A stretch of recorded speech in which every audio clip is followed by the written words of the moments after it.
ஆன்மீக பெரியோர்கள் அனைவரையும் வணங்கி ஆன்மீகம் அறிவோம் என்ற இந்த குழுவின்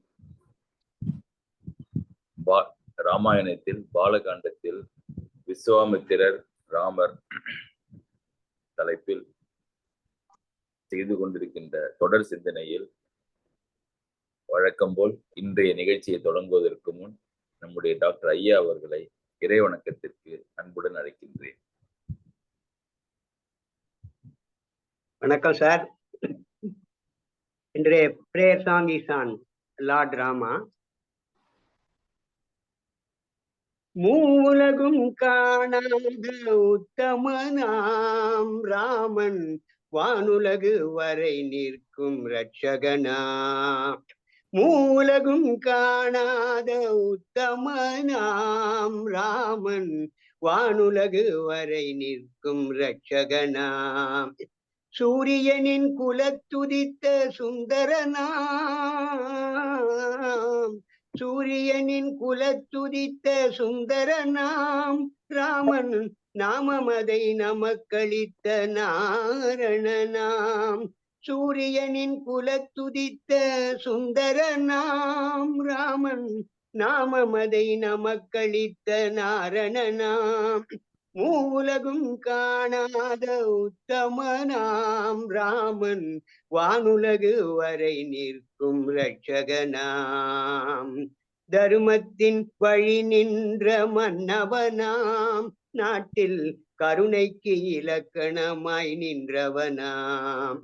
தருமத்தின் வழி நின்ற மன்னவனாம் நாட்டில் கருணைக்கு இலக்கணமாய் நின்றவனாம்.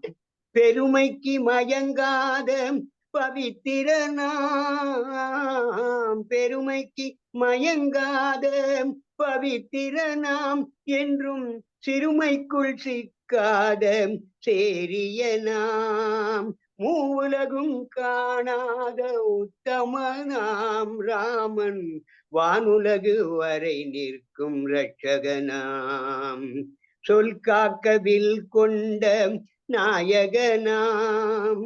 சொல் காக்கவில் கொண்ட நாயகனாம். வாழ்வில் எல்லோர்க்கும் பதமளிக்கும் புண்ணியனாம்.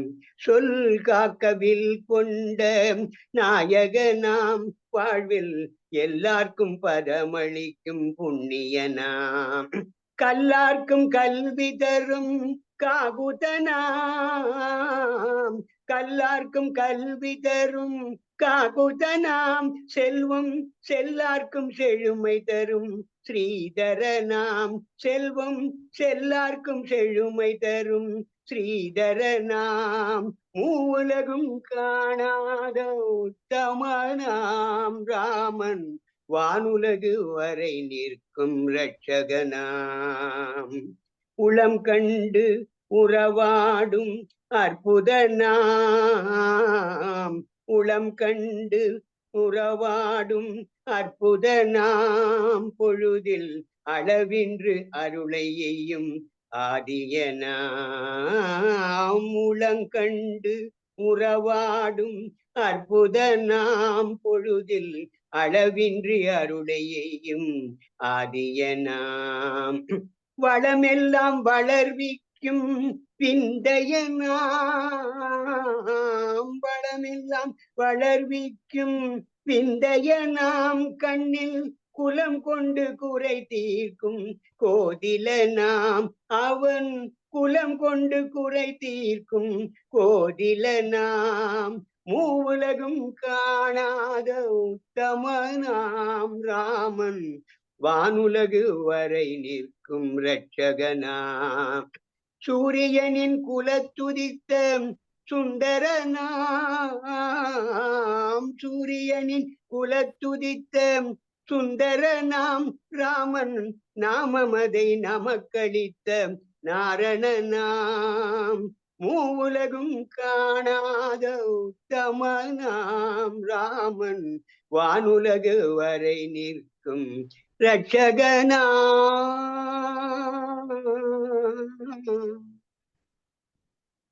நன்றி சார்.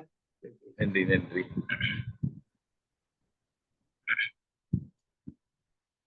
முதலிலே கம்பனுக்குரிய புகழ் மாலை. அம்பிலே சிலையை நாட்டி அமரர்க்கு அன்று அமுதம் ஈந்த தம்பிரான் என்ன. அம்பிலே சிலையை நாட்டினா, அம்புன்னா தண்ணி, கடலில் இருக்கின்ற நீர், கடல் பார்க்கடல். பார்க்கடலிலே சிலையை நாட்டினா மலை, மந்தார மலையை நாட்டி அமரர்க்கு அன்று அமுதம் ஈந்த தம்பிரான் என்ன. தேவர்களுக்காக கிருஷ்ண பெருமான் அந்த மந்தார மலையை பார்க்கடலில் வைத்து வாசுகி என்னும் பாம்பையே இரு பக்கமும் கயிறாக வைத்து கட்டி கடைந்து தேவர்களுக்கு அமுதம் அளித்தார். ஒரு செயற்கரிய செயலை செய்தார். அமுதம் தேவர்களுக்கு கிடைத்தது. பெரும் பயன் அதனால் விளைந்தது. அம்பிலே சிலையை நாட்டி அமரர்க்கு அன்று அமுதம் ஈந்த தம்பிரான் என்ன. அதற்கு ஈக்குவலாக நம்முடைய கம்பர் ஒரு செயலை செய்கின்றார் என்கிறார். தானும் கம்பனும் தமிழிலே தன்னை நாட்டி கம்ப நாடு உடைய வள்ளல் கவி சக்கரவர்த்தி பார்மேல் நம்பு பாமாலையாலே நரர்க்கும் இன்னமுதம் இந்தானே. அவன் மலையை வைத்து கடைந்த மாதிரி இவன் தமிழிலே கடைந்தான். பாமாலையாலே, தமிழிலே பான செய்யுள், செய்யுளால் செய்யப்பட்ட ஒரு மாலையை நரர்க்கும் இன்னமுதம் ஈந்தான். நரர் என்றால் மனிதர்கள். அங்கே கிருஷ்ணன் தேவர்களுக்கு இன்னமுதம் அளித்தான் என்றால் இங்கே கம்பன் நரர்க்கும் மனிதர்களுக்கும் இன்னமுதம் ஈந்தான். இனிய ஒரு சிறந்த வாழ்க்கையை கொடுக்கின்ற அமுதத்தை ஈந்தான். ஈந்தான் என்றால் கருணை கொண்டு நமக்கு கொடுத்தான் என்று என்கின்றார். அம்பிலே சிலையை நாட்டி அமரர்க்கு அன்று அமுதம் ஈந்த தம்பிரான் என்ன. தானும் தமிழிலே தன்னை நாட்டி கம்ப நாடு உடைய வள்ளல் கவி சக்கரவர்த்தி பார்மேல், பார்மேல் பூமியின் மேல், பார்மேல் நம்பு பாமாலையாலே நரர்க்கும் இன்னமுதம் ஈந்தான். அப்ப கிருஷ்ணனுடைய கொடை செயலும் கம்பனுடைய கொடை செயலும் ஒன்றென கருதப்படுகிறது. மிதிலை நகருக்கு விஸ்வாமித்திரர் ராம இலக்குவர்களை அழைத்து கொண்டு வர அரண்மனை தெருவிலே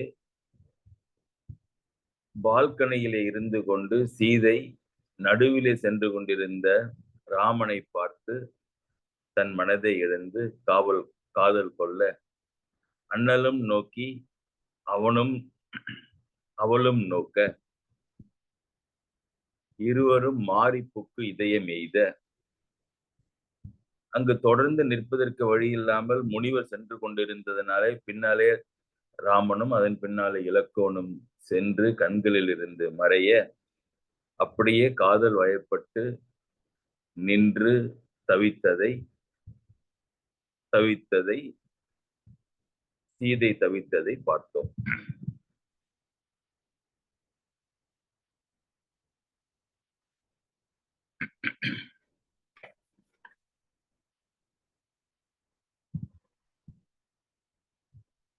தன்னுடைய அறைக்கு திரும்பி வசிக்கும் இடத்திற்கு திரும்ப வந்து காதல் நோயினால் மிகவும் பயப்பட்டு துன்பப்பட்டு தூக்கம் இல்லாமல் வருந்தி கொண்டிருந்ததையும் பார்த்தோம்.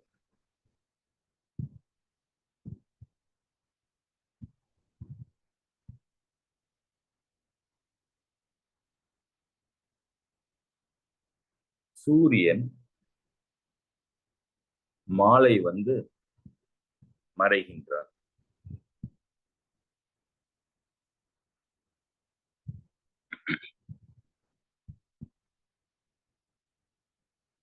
எப்படி எதனாலே சூரியன் மறைந்து இரவு வருகின்றது என்பதை கம்பன் ஒரு கற்பனையில் காண்கின்றார்.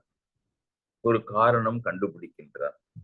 என்ன காரணம் என்றால், அன்னம் மெல் நடை அவளுக்கு அமைந்த காமத்தி தன்னையும் சுடுவது தரிக்கலான் என நல் நெடும் கரங்களை நடுக்கி ஓடிப்போய் முன்னே வெம் கதிரவன் கடலில் மூழ்கினான்.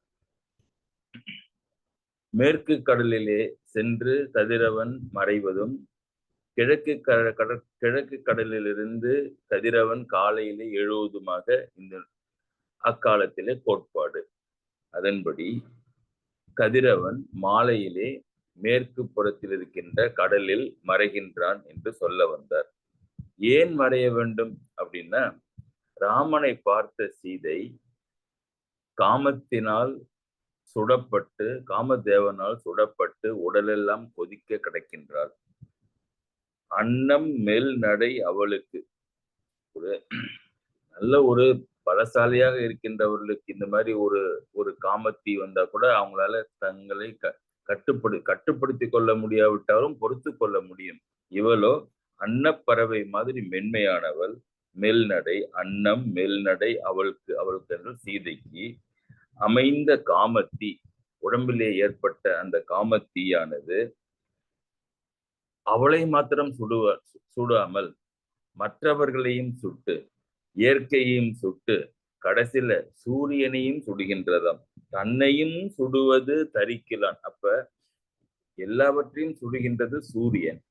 சூரியனை இன்னொருத்தர் சுட்டதாக சூரியனுக்கு அனுபவம் கிடையாது. ஆனால் இங்கே சூரியன் என்ன சொல்கின்றார் என்றால், அன்னம் மெல்நடை சீதைக்கு அமைந்த காமத்தீ தன்னையும் சுடுவது. தன்னையும் உம்முங்கிறது சிறப்பு விகுதி. என்னையும் சேர்த்து சுடுகின்றதே, தன்னையும் சுடுவது தரிக்கலான் என தாங்க முடியாமல் தானே சூரியனிடம் அந்த சீதையினுடைய காமத்தி படர்ந்து வந்து சுடுவதை தாங்க முடியாமல் சூரியனுடைய கதிர்கள் மின்னுகின்ற மாதிரி செல்கின்றது அல்லவா, அவையெல்லாம் நடுங்க நல் நெடும் கரங்களை நடுக்கி, சூரியனுடைய கரங்கள் என்பது அந்த கதிர்கள் எல்லாம் நடுக்கி நல் நெடும் கரங்களை நடுக்கி ஓடி போய் பயந்து, இந்த காமத்தி சீதையினுடைய காமத்தி தன்னையும் வந்து சுட்டு வாட்டுகிறதே, எங்கே செல்வது என்று பயந்து ஓடி போய் முன்னை வெம் கதிரவன் கடலின் மூழ்கினான். அந்த வெம்மையான வெப்பத்தை உடைய அந்த கதிரவன் ஓடி போய் கடலில் குதித்து அந்த சீதையினுடைய கற்பு தீயிலிருந்து தன்னை காப்பாற்றி கொண்டான். முன்னை வெம் கதிரவன் கடலின் மூழ்கினான் என்றால் முன்னைன்னு என்ன? இந்த சூரியன் என்பது இப்பொழுது இல்ல, அப்பொழுது இல்ல, உலகம் தோன்றிய காலத்திலிருந்தே, இது சீதைக்கு முந்தைய காலத்திலிருந்தே கதிரவன் இருக்கின்றான். ஆனால் ஒருபோதும் இது மாதிரி இன்னொருத்தனுடைய காம சூடு என்பது தன்னை வந்து சுட்டதில்லை. அதனாலே இத்தனை காலம் இருந்தும் இந்த அனுபவம் இல்லாத அந்த சூரியன் இப்போது சுடப்பட்டது என்பதனாலே, இதோ இன்டர்நெட் வந்து சூரியன் இல்லையே, அது முன்னை வெம் கதிரவன், முன்னாலிருந்து இருக்கின்ற அந்த வெம் கதிரவன் ஓடி போய் கடலில் மூழ்கினான்.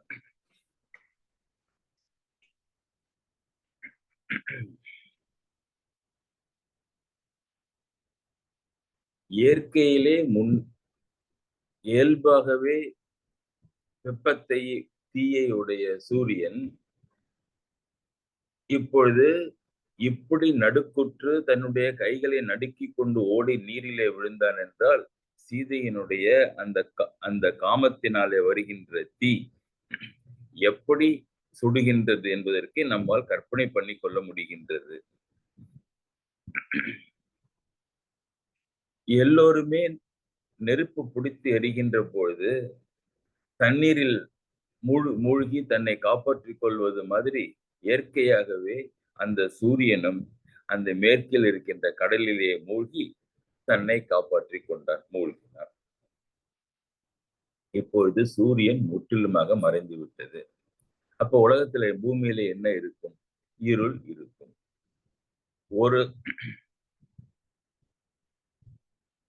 ஒரு பிரச்சனை போக இன்னொரு பிரச்சனை வந்த மாதிரி சீதைக்கு இப்பொழுது இன்னொரு பிரச்சனை வந்தது. என்ன அப்படின்னா, இருள், அந்தி மாலை, இருட்டினுடைய நிறம் கரிய நிறம். அந்த கரிய நிறம் ராமனை, கண்களில் இருக்கின்ற ராமனை ஞாபகப்படுத்துகின்றது. உடனே ஐயோ, இந்த இருட்டு ராமனுடைய இருட்டு மாதிரி இருக்கின்றது. அவை நான் யாரை மறக்க நினைக்கின்றனோ அவனையே ஞாபகப்படுத்துகின்றது என்று மேலும் வாடி வதங்கினாள் சீதை. எதனாலே? இந்த கதிரவன் கடலிலே போய் மூழ்கியதனால் உண்டாகிய இருட்டு, அந்த இருட்டில் இருக்கின்ற அந்த கரிய நிறம் மீண்டும் சீதைக்கு ராமனை ஞாபகப்படுத்தியது.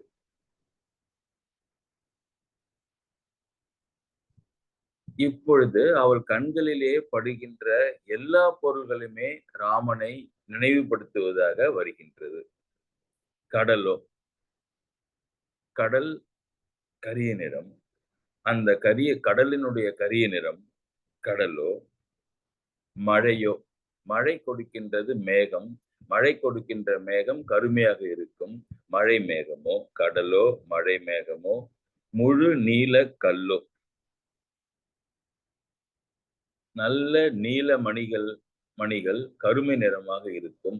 அந்த கல்லோ, முழு நீல கல்லோ, காயா நரும் போதோ, காயா நரும் என்றால் காயாம் பூ, காயாம் மரத்திலே பூக்கின்ற பூக்கு பேர் காயாம் பூன்னு பேரு. காயா நரும் போதோ, கருப்பாக இருக்கும். காயா நரும் போதோ, படர் பூங்குவலை நாள் மலரோ. கம்பன் ஒரு நிலத்திற்கும் உரிய கரிய ஒரு பூவை உதாரணமாக காட்டி அவைகள் எல்லாம் சீதையின் கண்களிலே படுகின்றன.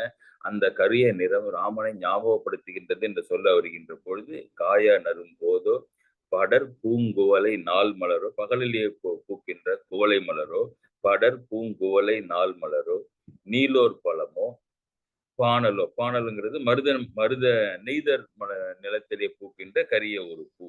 எத்தனை பூ பாருங்க! கடலோ, மழையோ, முழு நீல கல்லோ, காயா நரும் போதோ, படர் பூங்குவலை நாள் மலரோ, நீலோர் பழமோ, பானலோ, இடர் சேர் மடவார் உயிர் உண்பது ஏதோ என்று தளர்வாள்.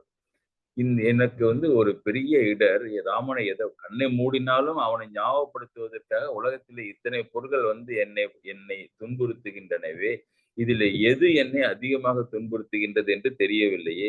இடர் சேர் மடவார் உயிர் உண்பது, இவனை ஞாபகப்படுத்தி என் உயிரை உண்டு கொண்டிருக்கின்றதே, நான் உயிரை இழந்து கொண்டிருக்கின்றனே. இடர் சேர் மடவார் உயிர் உண்பது ஏதோ என்று தளர்வாள் முன். அப்படியே தளர்ந்து அமர்ந்திருக்கின்றால், மடல் சேர் தாரான் நிறம் போலும் அந்தி மாலை வந்ததுவே. அந்தி மாலை வந்தது, சூரியன் கடலிலே இறங்கியதனாலே மாலை வந்தது. சரிதான் பார்த்தா அந்த மாலையும் இருட்டை கொண்டு, கரிய நிறத்தை கொண்டு வந்தது. அது எதை ஞாபகப்படுத்துகின்றது என்றால், மடல் சேர் தாரா நிறம் போலும். மடல் சேர் தாரான்னா, மடல்னா பூக்களினுடைய இதழுக்கு பேர் மடல்.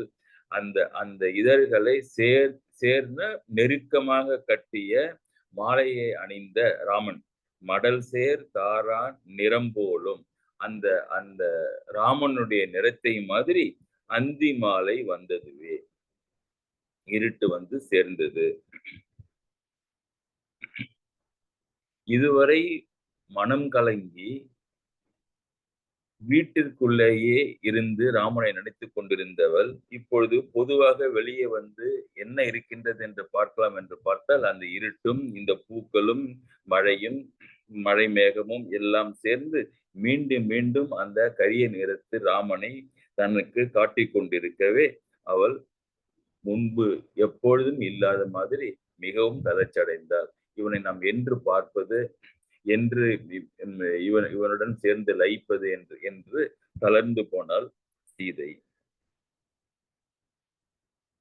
இதிலே கம்பன் ஒன்று வைக்கின்றார். இடல் சேர் மடவார் உயிர் உண்பது ஏதோ என்று தளர்வாள். அப்படின்னா, நான் இந்த பொருள்கள் எல்லாம் என்னுடைய உயிரை உண்பது மாதிரி தளர்ந்து கொண்டிருக்கின்றாள் என்று சொல்லாமல், கம்பன் என்ன பண்ணார்னா, இடர் சேர் மடவார் உயிர் உண்பது.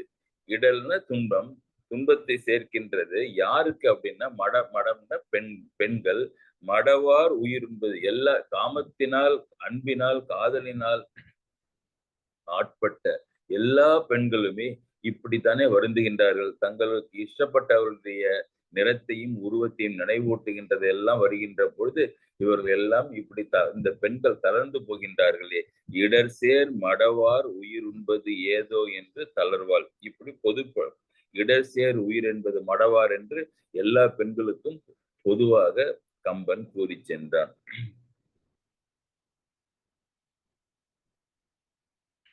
மீண்டும் பார்க்கின்றால் கருங்கடலை உலகை கருங்கடல் வந்து பொங்கி சூழ்ந்து கொண்டதனாலே இப்பொழுது உலகமெல்லாம் இருட்டாகி விட்டதனாலே மீண்டும் அந்த அந்த கருங்கடல் என்னுடைய ராமனை நினைவுபடுத்துகின்றதே. கருங்கடல் உலகை வளைத்து கொண்டதோ. எங்கு பார்த்தாலும் கரிய நிற பொருள்களே கண்ணிலே அவளுக்கு படுவதனாலே மற்ற உயிர்கள் எல்லோருக்குமே அந்த நிறத்தையே எண்ணி நினைந்தமையால் உலகமெல்லாம் இப்படி கரிய நிறமால் நிரம்பி இருக்கின்றதோ, அல்லது யமனுடைய கரிய நிறத்தை கரிய மையில் நன்றாக குழைத்து ஆகாயத்திலும் பூமியிலும் தேவர்கள் பூசியதனால் இங்கு எல்லாம் இருட்டாகி இருக்கின்றதோ, இப்படி நாதியற்று நைந்து எளிவலாக நான் ஆகிவிட்டேனே என்று வருந்தி கொண்டு படுக்கையிலே படுத்திருக்கின்றாள் சீதை. இப்போ அந்த சீனை கட் பண்ணுவோம். தெருவிலே நடந்து சென்று கொண்டிருந்த அவர்களை பார்த்த சீதையை நோக்கி கம்பன் காமரா கோணம் அமைத்திருந்தார். இப்பொழுது அதை திருப்பி தெருவிற்கு வந்து இம்மூவரை பின்பற்றுகின்றார். இவர்கள் என்ன செய்கின்றார்கள் என்று. இவர்கள் மூவரும் அந்த அரண்மனை வீதியிலே சென்று அரண்மனைக்கு செல்ல இவர்கள் செய்தியை எல்லையிலேயே இவர்கள் வருகின்றார்கள் என்பதை தெரிந்திருந்த மன்னன் வெளிவந்து இவர்களை முனிவரை பணிவுடன் வரவேற்று வணங்கி உரிய ஆசனங்களிலே அமர வைத்தார். மன்னனுக்கு இந்த மானிடர் சிறுவர்களை அறியார், ஆனால் விஸ்வாமித்திரரை நன்கு அறிவர். விஸ்வாமித்திரர் கைப்பட இரண்டு சிறார்களை அழைத்து கொண்டு வந்திருக்கின்றார் என்றால் அவர்கள் முக்கியமானவர்களாகத்தான் இருக்க வேண்டும் என்று மிதிலை மன்னன் நினைத்திருந்தார். அதனாலே அந்த சிறுவர்களுக்கும் உரிய ஆசனங்களை கொடுத்து முனிவருடன் பெரும் பக்தியுடன் மரியாதை செய்தார். நல்ல விருந்துவை ஏற்பாடு செய்து அம்மூவர்களுக்கும் நல்ல உணவு படைத்து அம்மூவருக்கும் அவர்களுக்கு ஏற்ற மாதிரி தங்கும்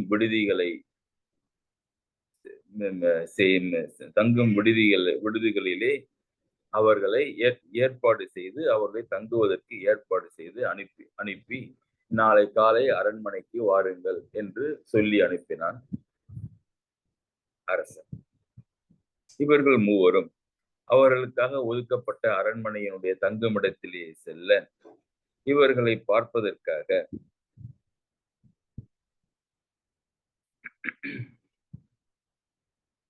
தலைமை புரோகிதரும் கௌதமரின் புதல்வருமான அந்த சதானந்த முனிவர் அந்த தங்குமிடத்திற்கு வந்தார். ஏன்னா அரசனுடைய விருந்தினர் விஸ்வாமித்திரர், தனக்கும் தன் தந்தைக்கும் ரொம்பவும் வேண்டியவர் விஸ்வாமித்திரர், இங்கு வந்திருக்கிறாரே என்று சொல்லி அவரை வணங்கி ஆசி பெறுவதற்காக சதானந்தர் அங்கு செல்கின்றார். அவரையும் விஸ்வாமித்திரர் ஆசீர்வதித்து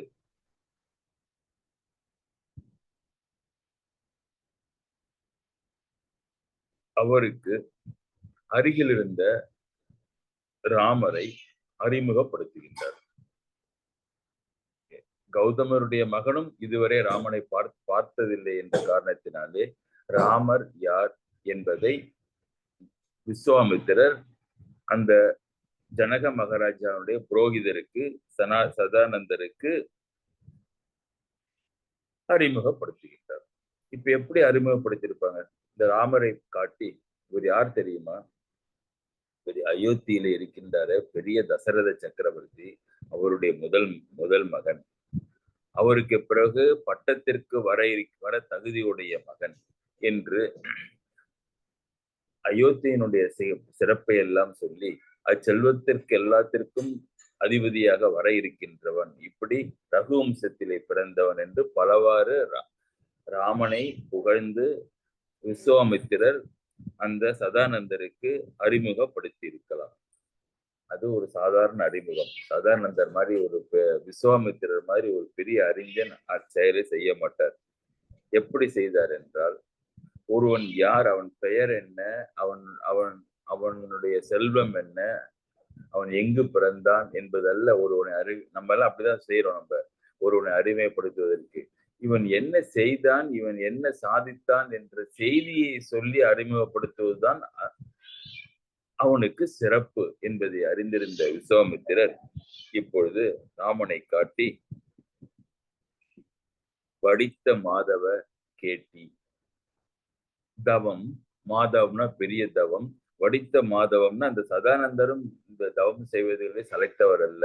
வடித்த என்றால் ஃபில்டர்டு, குற்றமில்லாத பெரிய தவங்களை செய்த தவஸ்தி, இந்த தவமுடையவரே, திருந்திய பெருந்தவமுடைய சதானந்த முனிவரே, இவ்வல்லல் தான், இவ்வல்லல்னா இங்க ராமன், இவ்வல்லல் தான் இடித்த வெங்குரல் தாடகை யாக்கையும் அடுத்த என் வேள்வியும் நின் அன்னை சாபமும் முடித்து என் நெஞ்சத்து இடர் முடித்தான் என்றான். ஒரே பாட்டுல பாலகாண்டத்துல நடந்த இத்தனை செய்திகளையும் சொல்லியிருக்க முடியும் என்றால் அது விஸ்வாமித்திரர் ஒருவரால் தான் முடியும். என்ன சொன்னார் பாருங்க, படித்த மாதவ கேட்டி இவ்வல்லல் தான் இடித்த வெங்குரல் தாடகை யாக்கையும். ஒண்ணு, இடித்த வெங்குரல், மேகத்திலே இடி இடித்தா எப்படி இருக்குமோ அது மாதிரி ஒரு கர்ண கடூரமான பயங்கரமான குரலை உடைய இடித்த வெங்குரல் தாடகை யாக்கையும், தாடகையினுடைய யாக்கைனா உடம்பை முடித்து, இந்த முடித்துங்கிறது ஒன்னொன்னு கூட சேர்த்துங்க, இடித்த வெங்குரல் தாடகை யாக்கையும் முடித்து அடுத்து என் வேள்வியும் முடித்து, நான் இந்த கானகத்திலே பெரிய தவ வேள்வி ஒன்று செய்வதாக இருந்தேன். பெரும் இடையூறுகள் வந்து கொண்டிருந்தன அரக்கர்களிடமிருந்து. அவற்றையெல்லாம் இந்த இந்த சிறுவன் ராமன் சண்டை செய்து ஒரு தீங்கும் என்னுடைய வேள்விக்கு இடாமல் முடித்து கொடுத்தான். அதனாலே அடுத்த என் வேள்வியும் முடித்து நின் அன்னை சாபமும் முடித்து, உன்னுடைய அன்னை அகலிகை இருக்கின்றாலே, உன்னுடைய தந்தையின் மூலம் சாபத்தை பெற்று கல்லாக ஆகியிருந்தால் அல்லவா, இவனுடைய கால்களிலே கால்கள் நடந்து வருகின்ற போது தரையிலே இருந்து கிளம்பிய தூசி படி அந்த கல்லின் மேலே பட்டு அவளுடைய சாபத்தை முடித்து மீண்டும் உன் தந்தை உன் தாயாக உருவத்தையும் உயிரையும் கொடுத்து அந்த சாபத்தையும் முடித்து நின் அன்னை சாபமும் முடித்து என் நெஞ்சத்து இடர் முடித்தான். என் நெஞ்சத்திலே நிறைய துன்பங்கள் இருந்து கொண்டிருந்தன. என்னுடைய இந்த வேள்வி எப்பொழுது முடியும், இந்த அரக்கர்கள் எல்லாம் அழியப்பட்டு தேவர்கள் எப்பொழுது நல்வாழ்வு பெறுவார்கள் என்று நான் என்னுடைய மனதிலே பல இடர்பட்டு கொண்டிருந்தேன். அவ்வாறு இல்லாமல் என் நெஞ்சத்து இடரையெல்லாம் முடித்தான் என்றார் விஸ்வாமித்திரர். அப்ப 4 செயல்களை அவன் முடித்து கொடுத்திருக்கின்றான் இந்த பாலகாண்டத்திலே இதுவரை. ஒரே செயல் பாருங்க, சிறப்பான செயல் பாருங்க, இவ்வல்லல் தான் இடித்த வெண்குரல் தாடகை யாக்கையும். இங்க இடித்த வெண்குரல் தாடகை யாக்கையை முடித்துன்னு சொன்னா, முடித்து என்பதற்கு என்ன பொருள்னா இங்க அழித்தல்னு பேர். இடித்த வெண்குரல் தாடகை யாக்கையை அழித்தும் அடுத்து என் வேள்வியும் முடித்துன்னு அங்க அழிக்கிறது கிடையாது. அது பூரணமாக என்னுடைய வேள்வி முடியும் வரை அவன் காத்தும். அடுத்த என் வேள்வியும் முடித்து என்றால் இங்கே காத்தல் என்ற பொருளிலே நின் அன்னை சாபமும் முடித்து. இங்க நின் அன்னை சாபம் முடித்துனா காத்தல் கிடையாது. அன்னை சாபம் அகலையுடைய சாபம் முடிக்கிறார்னு என்ன அர்த்தம், அன்னை சாபத்தை ஒழித்து, அதுவும் முடித்தல் என்ற வார்த்தைக்கு அங்கே ஒழித்தல் என்று பெயர். என் நெஞ்சத்து இடர் முடித்தான். என் நெஞ்சத்து இடரை ஒழிக்கல, என் நெஞ்சத்தில் இருந்த இடர் துன்பங்களை எல்லாம் அவன் நீக்கினான். நீக்கல் என்று 4 முடித்தலுக்கும் 4 வெவ்வேறு பொருள் கொடுத்தார் பாருங்க. இடித்த வெங்குரல் தாடகை யாக்கையை அழித்து என் என் அடுத்த என் வேள்வியும் காத்து நின் அன்னை சாபமும் ஒழித்து என் நெஞ்சத்து இடர் நீக்கினான் என்றான் விஸ்வாமித்திரர் அந்த ராமனுடைய 4 செயல்களை.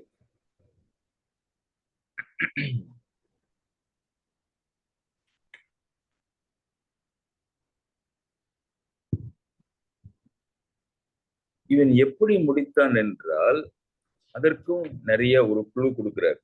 வடித்த இம்மாதவ கேட்டு வள்ளல் தான் அப்படின்னா தான்னா தானே தனி ஒருவனாக இந்த 4 செயல்களையும் அவன் செய்தான்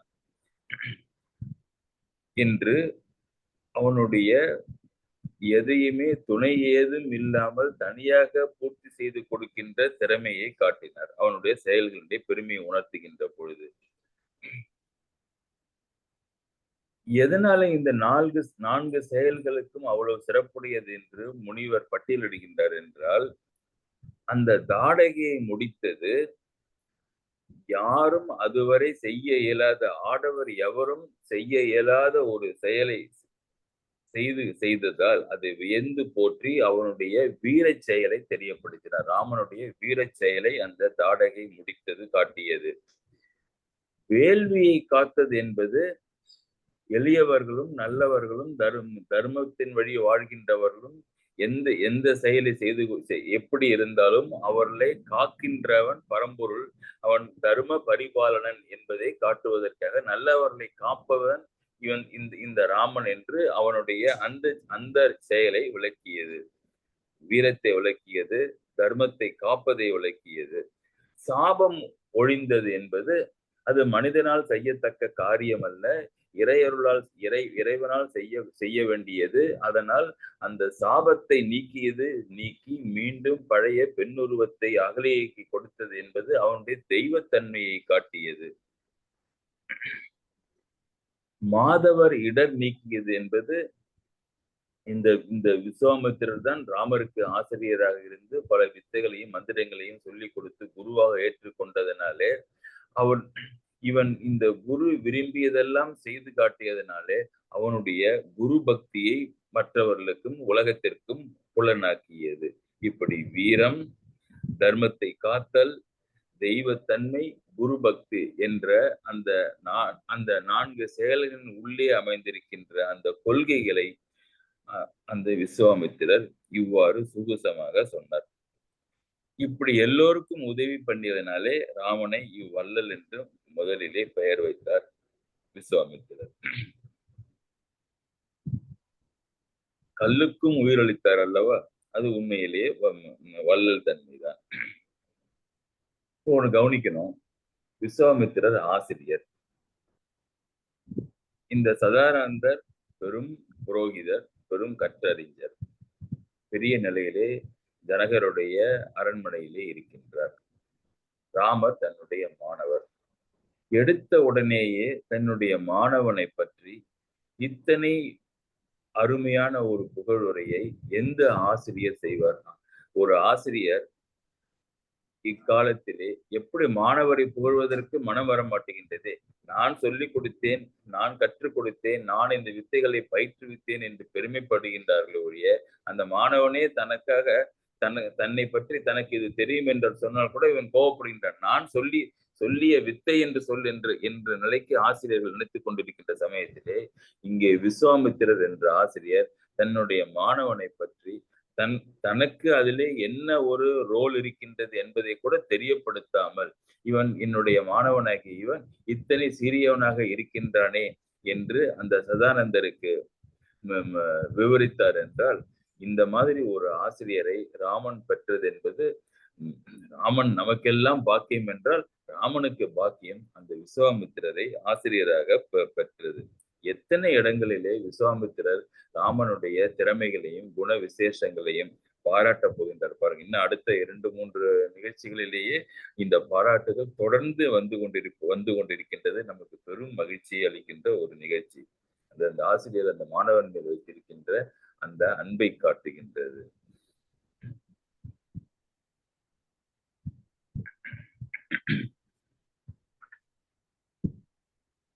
சதானந்தரும் மிகவும் இதை கேட்டு மிகவும் மகிழ்ந்து நாளை சந்திக்கலாம் என்று விடைபெற்று கொண்டு அங்கிருந்து தன்னுடைய இருப்பிடத்திற்கு செல்கின்றார். எப்படி சீதைக்கு இவர்கள் மூவரும் சென்ற பிறகு கண்ணிலிருந்து நீங்கினாலும் மனத்தில் நீங்காமல் ராமன் அந்த மனத்தை ஆக்கிரமித்துக் கொண்டிருந்தானோ, அதே மாதிரி ராமனுக்கும் சீதை முழு மனத்தையும் ஆக்கிரமித்துக் கொண்டிருந்தாராம். ஆனால் இத்தனை நேரமாக ஒரு பெரிய அரண்மனை, புதிய அரண்மனை, ஜனகர் மாதிரி ஒரு பெரிய மகாராஜா, இவர்கள் எல்லாம் பார்த்து அங்கு விருந்து உண்டு திரும்பி வீட்டிற்கு தங்குமிடத்திற்கு வந்து புரோகிதர் அந்த அகலிகையினுடைய மகன் சதானந்தர் பெரும் முனிவர் அவர் வந்து பேச விஸ்வாமித்திரர் அவரும் உரையாடலை கவனமாக கேட்டுக்கொண்டு தனது கவனங்களை ஈர்ப்பதற்கு இத்தனை நிகழ்ச்சிகள் நடந்து கொண்டிருந்த காரணத்தினாலே அந்த சிறுவனுக்கு சீதை சிறிது நேரம் மனத்திலிருந்து மறைந்திருந்தார். இப்பொழுது முனிவர் சென்று விட்டார். விஸ்வாமித்திரரும் தம் ராமனும் இலக்குவருக்கும் தனித்தனி இடங்கள் ஒதுக்கப்பட்டு அங்கே சென்று இளைப்பாரி தூங்கி மறுநாள் காலையிலே அரண்மனையில சந்திக்கலாம் என்று முடிவாகி அவர்கள் அவரவர் இடத்திற்கு சென்ற பொழுது தனித்து விடப்பட்ட ராமனுக்கு பெரும் பிரச்சனை பூதமாக கிளம்பியது. அதுதான் சீதை. மறைத்து வைத்திருந்த சீதை மனத்திலிருந்து மீண்டும் வெளியே வந்தார். தனியாக படுத்திருக்கின்றான் ராமன். தனியாக எங்கே படுத்திருக்கின்றான்? மனதிலே சீதையுடன் தான் படுத்திருக்கின்றான். அந்த லேசாக கதவு திறந்திருக்கும்னு நினைக்கிறேன். கம்பன் எட்டி பார்க்கின்றான். இவன் எப்படி தூங்குகின்றான் என்று. தூங்க முடியுமா? அங்கே தூங்காமல் சீதை இருக்கின்ற பொழுது இவன் மாத்திரம் எப்படி தூங்க முடியும் என்று பார்க்கின்றான். இவன் தூங்கவில்லை. அந்த கன்னி மாடத்திலே கண்ட பெண்ணினுடைய வண்ணத்திலேயே அந்த வண்ணத்தையே எண்ணி அதிலேயே மூழ்கி இருந்த அந்த ராமனுக்கு முனியும் தம்பியும் மொய் முறையால் தமக்கு இனிய பள்ளிகள் எய்த பின் இருட்கனியும் போல்பவன் கங்குலும் திங்களும் தனியும் தானும் அத்தையலும் ஆயினான். முனியும் தம்பியும், முனியும்னா யாரு? விஸ்வாமித்திரர் முனிவர். தம்பின்னா இலக்குவன். இந்த இலக்குவனும் இந்த முனிவரும் மொய்முறையால் மெய்மையான முறையினாலே தமக்கு இனிய பள்ளிகள் எய்த அவர்களுக்கு கொடுக்கப்பட்ட இனிய சுகம் நிறைந்த ஏர் கண்டிஷன் வச்சுங்களேன். அங்கெல்லாம் அந்த காலத்துல இயற்கையாகவே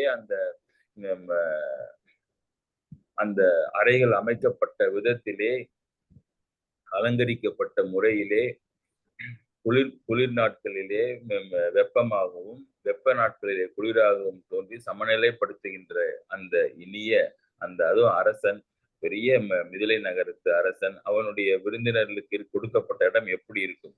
அதனாலே அந்த இனிய பள்ளிகள்னா தங்குமிடத்துக்கு பேரு பள்ளிகள்னு பேரு. பள்ளி அறைன்னு சொல்றோம்ல, இரவில தங்குகின்ற இடம். படிக்கின்ற இடமாக இருந்தாலும் அது பள்ளிக்கூடம். தமக்கு இனிய பள்ளிகள் எய்த. அப்ப மூவரும் எய்தன்னு சொல்லல, கம்பன் 2 பேரை மாத்திரம் போடுறான். யாரு? முனியும் தம்பியும் மெய் முறையால் தமக்கு இனிய பள்ளிகள் எய்த. 2 பேரும் மாத்திரம் இனிய பள்ளிகள் எய்த அப்படின்னா, 3வது ஆள இருக்கிற ராமனுக்கு அவனும் அவனுடைய பள்ளியை எய்த.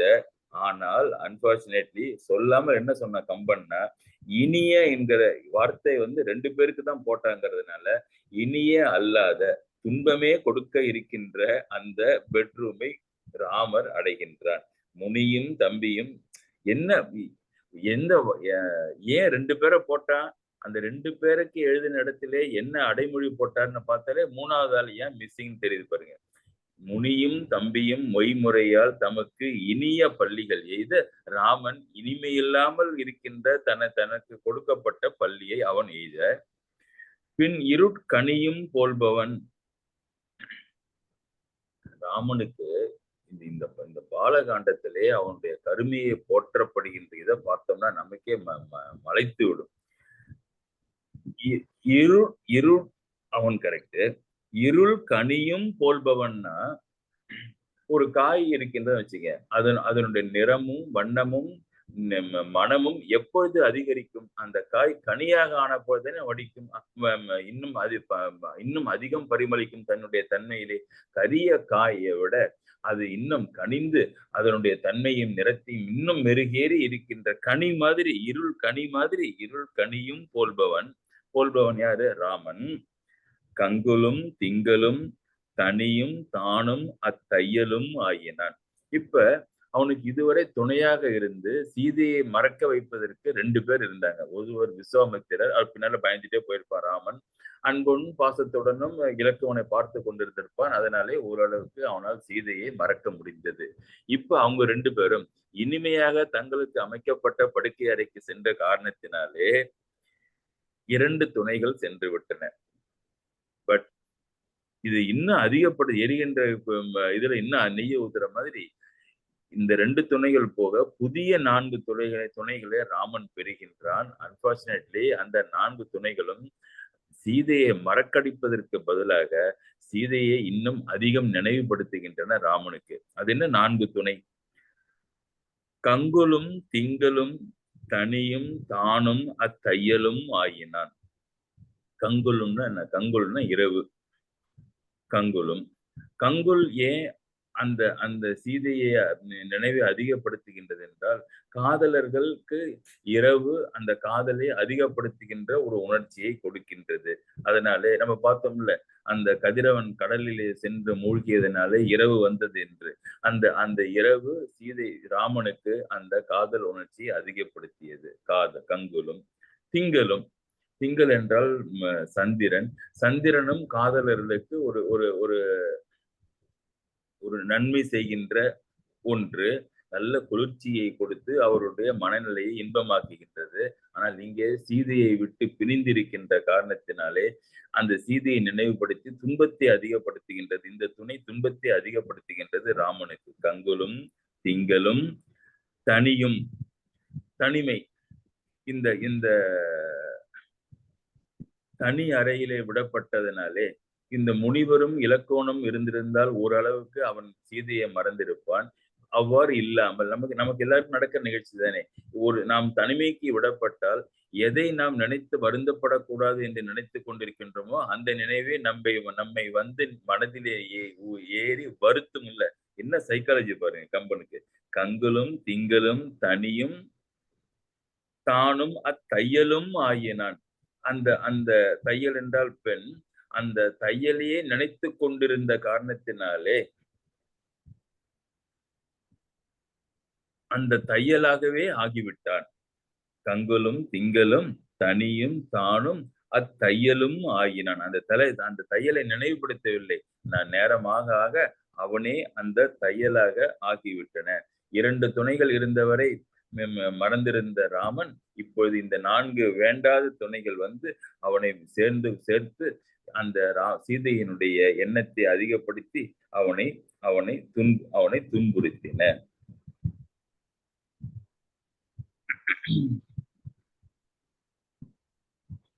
அந்த கங்குலும் திங்களும் தனியும் தானும் அத்தையலும் ஆயினான்னா அந்த கங்குல் என்பதற்கு இரவு என்று இருட்டும் இரவும் என்று பொருள் சொன்னேன். அந்த இருட்டினாலே அந்த தையலாகவே அவன் ஆகிவிட்டான் என்றதுனாலே அந்த கங்குலை முதலில் வைத்தான் கம்பன். கங்குலும் திங்களும் தனியும் தானும் அத்தையலும் ஆயினான்.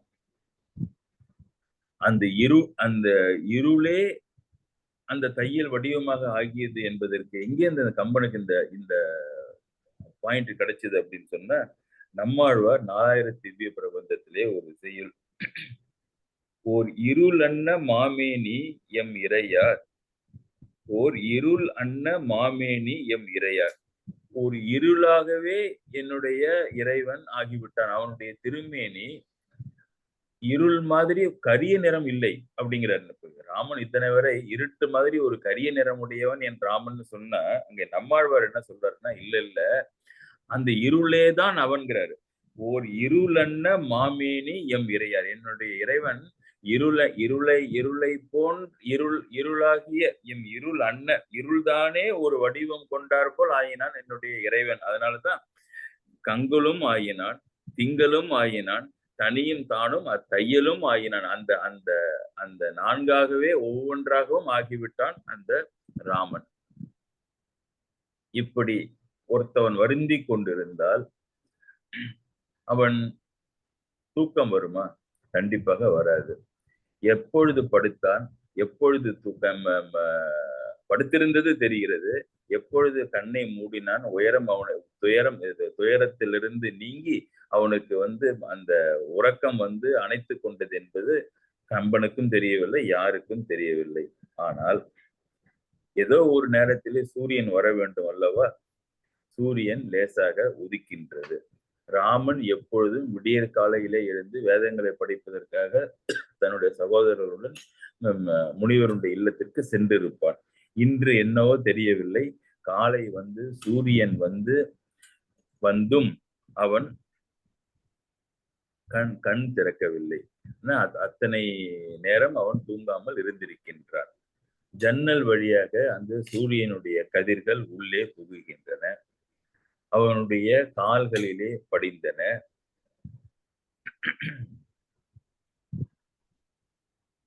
அந்த அந்த காலை வெயில் அந்த ஜன்னல் வழியாக உள்ளே சென்று ராமனுடைய காலை வருடுகின்றது. கம்பன் அதை பார்க்கின்றான். ஒரு மிகச்சிறந்த கவிதையை வடிக்கின்றான் இந்த காட்சியை பார்த்து. என்ன காட்சி? ராமன் தூங்காமல் தூங்கி இன்னும் தூங்கிக் கொண்டிருக்கின்றான். சூரியன் உதிக்கின்றது. அதனுடைய ஒளிக்கதிர்கள் ஜன்னல் வழியே உள்ளே இளம் கதிர்கள், சூடு இல்லாத மெல்லிய ஒளிக்கதிர்கள் அவனுடைய கால்களே வருடுகின்றது. கம்பன் பார்த்தான். விடுவான இந்த இந்த அழகை? கொல்லாழி நீத்து ஆங்கோர் குனி வைர சில தடக்கை கொண்ட கொண்டல் எல்லாழி தேரிருவி இளங்கரத்தால் அடிவருடி அனந்தல் தீர்ப்ப அல்லாழி கரை கண்டான் ஆயிரம் வாய் மணிவிளக்கம் அழலும் சேக்கை தொல்லாழி துயிலாதே துயராழி நெடுங்கடலுள் துயில்கின்றானே. எத்தனை ஆழி பாருங்க, ஒன்னொன்னு சிறப்பு. கொல்லாழி நீத்து, தூங்குகின்றவன் யார்? ராமன். அவன் யார் உண்மையிலே? கையிலே சங்கையும் சக்கரத்தையும் வைத்துக் கொண்டிருக்கின்ற பெருமாள். கொல் ஆழி. கொல் ஆழி என்றால் ஆழின சக்கரம், கொல்வதற்கு வைத்திருக்கின்ற பாண்டவர் யுத்தத்திலே அதை வைத்து தாண்டி நிறைய பேருடைய கழுத்தை அரிக்கின்றான் கிருஷ்ணர். அதனாலே கொல்லுகின்ற கையிலே சக்கரத்தை உடையவன். இப்ப இங்க ராமன் எங்க இருக்கு அந்த சக்கரம்? கிடையாது இல்ல, அது அங்கேதான் வைகுண்டத்துல விட்டுட்டு தானே வந்திருக்கிறாரு. அதனால கொல் ஆழி நீத்து, அந்த கொள்கின்ற சக்கரப்படையை அங்கேயே விட்டு கொல்லாழி நீத்து. ஆங்கோர் குனி வைர சில தடக்கை கொண்டு, அதுக்கு பதிலா இந்த அவதாரத்துல என்ன எடுத்து கொண்டு வந்திருக்கின்றார்? சிலைன்னா வில்லும் அம்பும். அந்த அந்த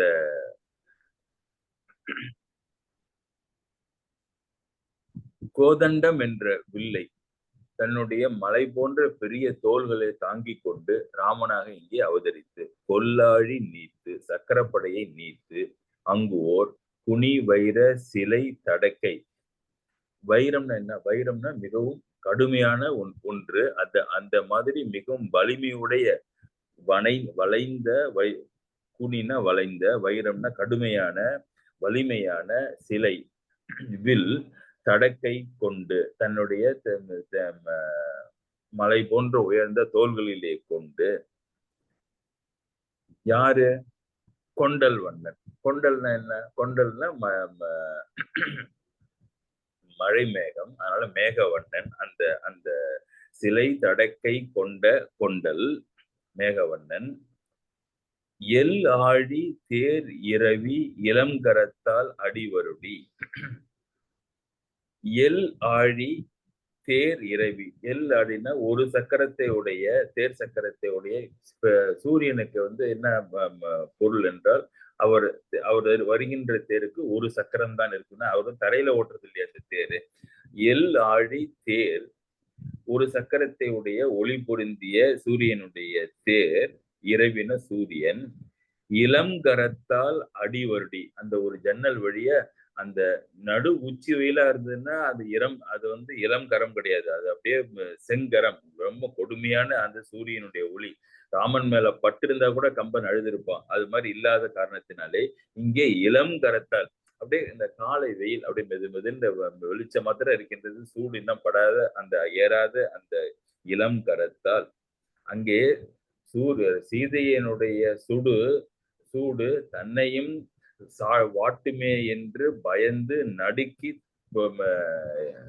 நீரிலே மூழ்கிய அந்த சூரியன் இப்பொழுது ராமனை மெல்ல எழுப்ப வேண்டுமே, இன்னும் தூங்கிக் கொண்டிருக்கின்றானே, சென்று அரண்மனைக்கு சென்று அந்த வில்லை உடைத்து சீதையை கைப்பிடிக்க வேண்டிய நாள் வந்து விட்டதே, அதனாலே இப்படி தூங்கிக் கொண்டிருக்கின்றானே நம்முடைய பையன் என்று சொல்லி அவனுடைய எழுந்து இளம் கரத்தால் அவன் நேர மூஞ்சில போய் அடிக்கல, மூஞ்சில போய் அடிச்சா அவனுடைய முகம் சுட்டு விடுமே, அதனாலே அடி வருடி அவனுடைய கால்களை அந்த ஒளி சேர்க்கையானது வருடி அனந்தல் தீர்ப்ப. அனந்தல்னா தூக்கம்னு ஒரு பொருள், மயங்குதல்னு ஒரு பொருள். சீதையை நினைத்து மயங்கி அனந்தல்னா தூங்கிக் கொண்டிருந்த அந்த தூக்கத்தை தீர்த்து ஆழி கரை கண்டான் 1000 வாய் மணி விளக்கம் அழலும் சேக்கை. ஆழி கரை கண்டான். ஆழி கரை கண்டான்னா இருட்டு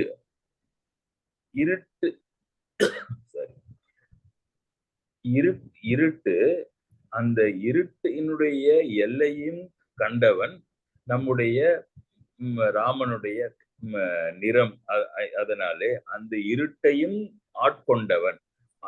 ஆழி கரை கண்ட இருளுக்கு கரை எல்லை, அந்த கருப்பு எல்லை எவ்வளவு தூரம் இருக்கின்றது, இவ்வளவுதான் மேக்சிமம் இருட்டு கருப்பு அந்த இருட்டுக்கு என்றால் அதையும் தாண்டியவன். ஆழி கரை கண்டான் 1000 மணி விளக்கம் அழலும் சேக்கை. 1000 மணி விளக்கம் அவன் எங்க படுத்திருப்பான், அவன் படுத்திருப்பார் பெருமாள் பார்க்கடலிலே அந்த அனந்த சேஷன் என்ற பாம்பின் மேலே படுத்திருப்பார். அதற்கு 1000 தலைகள், 1000 கண்களிலும் வாயிலும் மணி விளக்கம் எரிந்து பளிச்சென்று வெளிச்சத்தை காட்ட எரிந்து கொண்டிருக்கும்.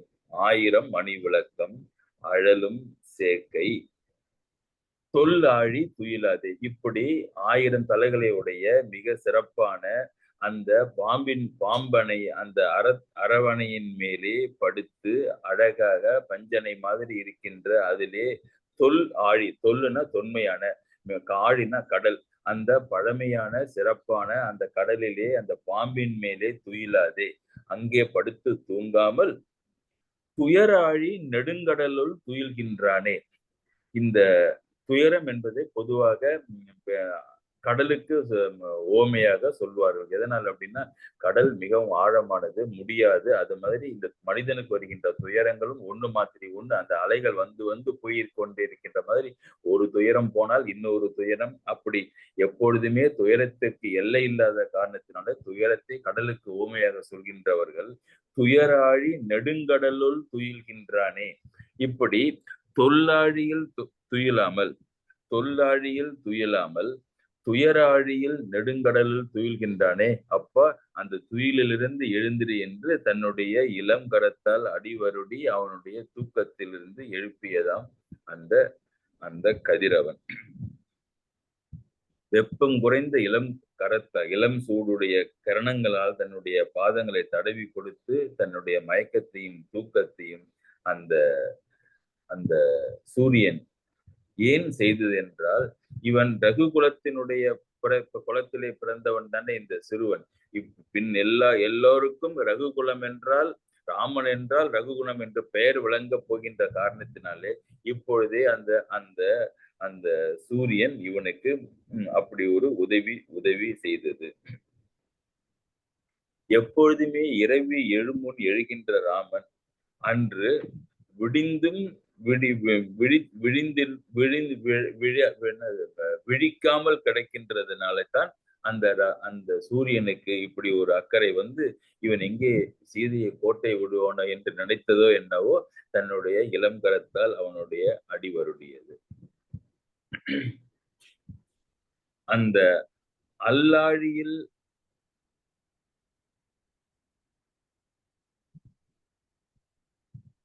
அவன் தூங்கிக் கொண்டிருக்கின்ற இடம் 1000 மணி விளக்கு உடைய அந்த பாம்பு. அது எல்லோருக்குமே தெரியும். தெரியாட்டினாலும் படத்திலே 1000 முறை பார்த்திருக்கின்றோம். அது கண்களிலே ஞாபகம் வருகின்றது. அந்த 1000 மணி விளக்கம்னு கம்பன் சொல்றாருல, 1000 வாய் மணி விளக்கம் அழலும் சேர்க்கை. அந்த 1000 மணி விளக்குக்கு எங்கேருந்து அந்த வார்த்தையை எடுத்தாரு கம்பன் அப்படின்னு பார்த்தீங்கன்னா, முதல் 3 ஆழ்வார்கள் இருக்காங்கல்ல, பொய்கை ஆழ்வார், பொய்யாழ்வார், பூதத்தாழ்வார். அதிலே பொய்கை ஆழ்வாருடைய பாடல் வந்து முதல் திருவந்தாதியின் பேர். அந்த முதல் திருவந்தாதியிலே அந்த பாம்பு ராமன் பெருமாளுக்கு என்னெல்லாம் செய்கின்றது என்று ஒரு பாடல் பாடுகின்றார். நம்ம என்ன சொல்லியிருப்போம், எல்லாரும் எடுத்தோன்னு என்ன சொல்லியிருப்போம்னா, அந்த பாம்பின் மேலே இவர் அரவணையிலே துயில்கின்றார், அரிதுயில் செய்கின்றார், படுத்திருக்கின்றார், தூங்குகின்றார் என்று பெருமாளுக்கு படுக்கையாக இருக்கின்றது என்றுதான் சொல்வோம். ஆனால் பொய்கை ஆழ்வார் அந்த பாம்பு பெருமாளுக்கு படுக்கையாக இருக்கின்றது என்ற ஒன்றை மாத்திரம் விட்டுவிட்டு வேறு ஏதேதோ சொல்கின்ற ஒரு ஆச்சரியமான பாடல் அந்த பாடல். என்ன செய்கின்றது அந்த பாம்பு, எப்படி உதவி செய்கின்றது பெருமாளுக்கு என்றால், சென்றால் குடையாம். பெருமாள் எழுந்து எங்கேயாவது போனார்னா ஐயோ வெயில் அடிச்சிருமேன்னு சொல்லிட்டு அந்த பாம்பு வேகமாக தன் படம் எடுத்து அவர் தலைக்கு மேலே நிழலை கொடுத்து கொண்டு குடை மாதிரி இருக்குமாம். சென்றால் குடையாம், இருந்தால் சிங்காசனமாம். இல்ல நான் இங்கதான் உட்கார்ந்து ராஜ பரிபாலனங்களை செய்ய போகின்றேன் என்று பெருமாள் நினைத்தால் உடனே தன்னை சுருட்டி கொண்டு அதே ஒரு அரியணை மாதிரி அமைத்து அதிலே அமர்ந்து நீங்கள் உங்கள் வேலையை செய்யுங்கள் என்று சிங்காசனமாக இருக்குமாம். நின்றால் கொடையாம், இருந்தால் சிங்காசனமாம், நின்றால் மரவடியாம். ஒரு இடத்திலே நிற்கின்றீர்கள் என்றால் அதை என்னை செருப்பாக நீங்கள் பயன்படுத்தி என் மேலே நில்லுங்கள் என்று நின்றால் மரவடியாம். நீள்கடலுள் என்றும் புனையாம். பார்க்கடலை இவர் படுத்திருக்கின்றார். படுத்திருப்பதற்கு வந்து நமக்கு ஒரு படகு வேண்டுமல்லவா, ஒரு கப்பல் வேண்டுமல்லவா. அந்த தரையிலே நாங்கள் செருப்பாகவும் கொடையாகவும் இருந்தால் நீங்கள் கடலுக்கு வந்தால் அங்கே நான் படகாக இருக்கின்றேன். நீள்கடலுள் என்றும் புனையாம், மணி விளக்காம். இதுதான் கம்பன் எடுத்துக்கிட்டான். என்ன அழகு பாருங்க. அல்லாழி கரை கண்டான் 1000 வாய் மணி விளக்காம். அந்த மணி விளக்காம் என்றால் அந்த பாம்பினுடைய ஒவ்வொரு தலையிலிருந்தும் கண்களிலிருந்தும் எழுகின்ற ஒளி ஒரு பெரிய மணி விளக்காக அந்த அந்த அந்த பகுதியையே வெளிச்சத்திலே கொடுக்கின்றது மணி விளக்காம். பூம்பட்டாம், உடுத்தி கொள்வதற்கு பூம்பட்டும் மாதிரி மெல்லிய அழகிய உடை பூம்பட்டாம். புல்கும் அணையாம் திருமார்க்கு அரவு. திருமாலுக்கு அரவுன்னா பாம்பு எப்படின்னா கடைசியா அவனு சொன்னாரு, புல்கும் அணையாம் என்றால், புல்குன்னா பொருந்துற புல்லுகன்னு பார்த்தோம்ல, புல்லுகள் கட்டி பிடித்துக் கொள்வது. தனியாக பெருமாள் படுத்திருந்தால் கையை பிடித்து அணைத்துக் கொள்வதற்கு அதுவாகவும் அந்த பாம்பு இருக்கின்றது. சென்றால் குடையாம், இருந்தால் சிங்காசனமாம், நின்றால் மரவடியாம், நீள்கடலுள் என்றும் புனையாம், மணிவிளக்காம், பூம்பட்டாம், புல்கும் மனையாம் திருமார்க்கு அறுவை. எதுக்கு சொல்றேன்னா, கம்பனுடைய அந்த ஓமைகளும் விமர்சனங்களும் கற்பனைகளும் ஏதோ அவர் தனியாக உட்கார்ந்து எழுதியது மாத்திரம் என்று அல்ல, அதற்கு முன்னால் அவர் பெரிதும் மதித்த அந்த 4000 திவ்ய பிரபந்தமும் அவருக்கு முன்னால் இருந்த எல்லா இலக்கியங்களும் கூறப்பட்டவை எல்லாவற்றிற்கும் அங்கே ஒரு மரியாதைன்னு வைத்தீங்களேன், ஒரு அக்னாலஜ்மெண்ட் செய்து தன்னுடைய இலக்கியத்திலே அங்கங்கு அதை பொன்னே போல் வைத்திருக்கின்றார் என்பதற்கு இந்த மணி விளக்கு ஒரு சான்று. கம்பனுக்கு அப்படி ஒரு கண்ணுல தண்ணி வந்திருக்குன்னு நினைக்கிறேன். என்னன்னா, தொல்லாழியிலேயே இந்த பெருமாள் தூங்கி இருந்தால் இப்பொழுது இந்த துயராழியிலே சீதையை நினைத்து கொண்டு பிரிந்து வருந்தாமல் தூங்க முடியாமலேயே இருந்திருக்கானே, துயராழியிலே துயில நேர்ந்திருக்காதே, தூங்காமல் இப்படி கஷ்டப்பட்டிருக்கப்பட்டானே என்று அந்த காலை வெயில், காலை வருடுவதை, ராமனுடைய காலை வருடுவதை பார்த்து அவனுக்கு இத்தனை சோகம். காலை வருடைய காரணத்தினாலே ராமன் எழுந்திருக்கின்றார். சகோதரர்கள் இருவரும் அலங்காரம் செய்து கொண்டு முனிவரை வணங்கி பின்பு மூவரும் ஜனகருடைய அரண்மனைக்கு செல்கின்றனர். அங்கே சபா மண்டபத்திலே முன்பே நேற்றே பார்த்து வைத்திருந்த அந்த முனிவரும் சதானந்தரும் இவர்களை வணங்கி விஸ்வாமித்திரரை வணங்கி உபசரித்து அவர்களுக்குரிய சிறப்பான ஒரு ஆசனங்களிலே அவர்களை சபா மண்டபத்திலே அமர செய்கின்றனர்.